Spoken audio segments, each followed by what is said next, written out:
So here we go. I have just a really quick video to show you just the process a little bit.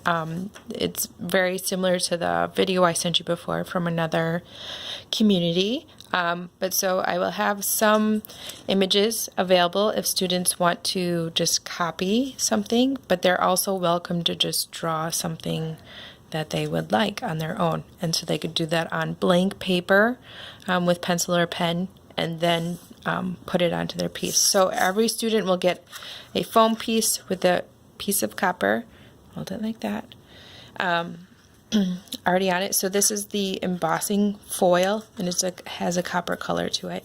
And we will have masking tape available to hold the pieces together so they don't slide around while we're working. I just have Scotch tape on here right now, but we'll have masking tape at school. Okay, so each student will get one of these, and there will also be one for each of the tutors if you would like to show them before they start working. Okay, so for them to choose an image or draw their image first, and then they're going to need to tape it down with the masking tape so it doesn't move. All right, and then they're going to get a ballpoint pen. There'll be one for everybody. Pointed out bug. Okay. And so what you're going to do is going to hold it with one hand and then press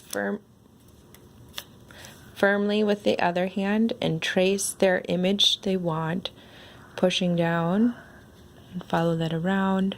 Okay, it's going to do this quick to be able to show you what it looks like. Okay, and dots, you can just press in little shapes.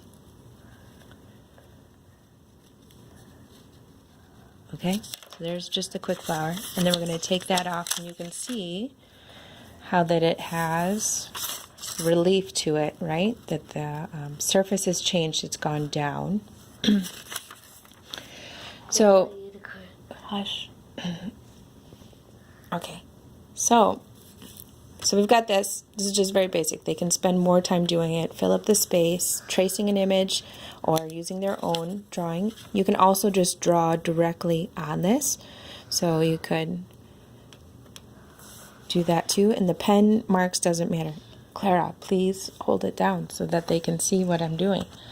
Okay. So you could talk about oils and filling up the space around their image with different lines and marks. So here's two examples.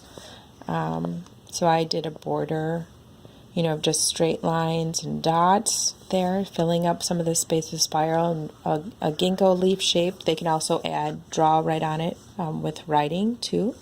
Here's another example here. Of just triangles with lines, very simple, just lines, but it kind of all together it works well. And so you can see on this example too that this is drawn in from this side, so the dents go into it, and then this is raised up. We can feel the bumps by all the only way how that works is just taking it off the tape and working on from the other side. Okay.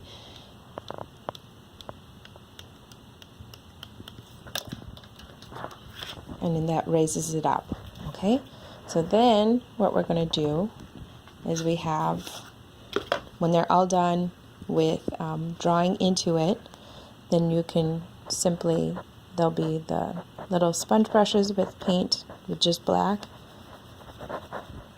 You don't need a lot, just rubbing that around so it goes into those crevices a little bit.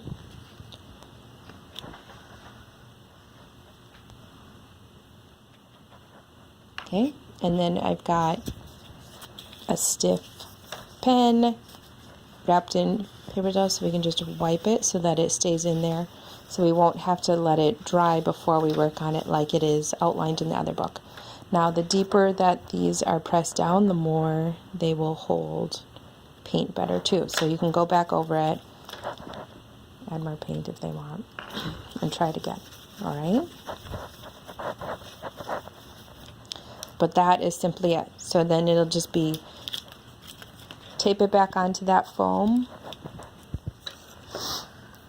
and if you have extra time or with the older students, they can tape their little mat board onto it also. Put tape along the back, write their name on the foam or along the edge, so that it's all ready to go. And I have little plastic bags to slide everyone's artwork into so that it stays clean in the metal. Try and help protect that metal so it doesn't get any more dents on it. Okay, that's it.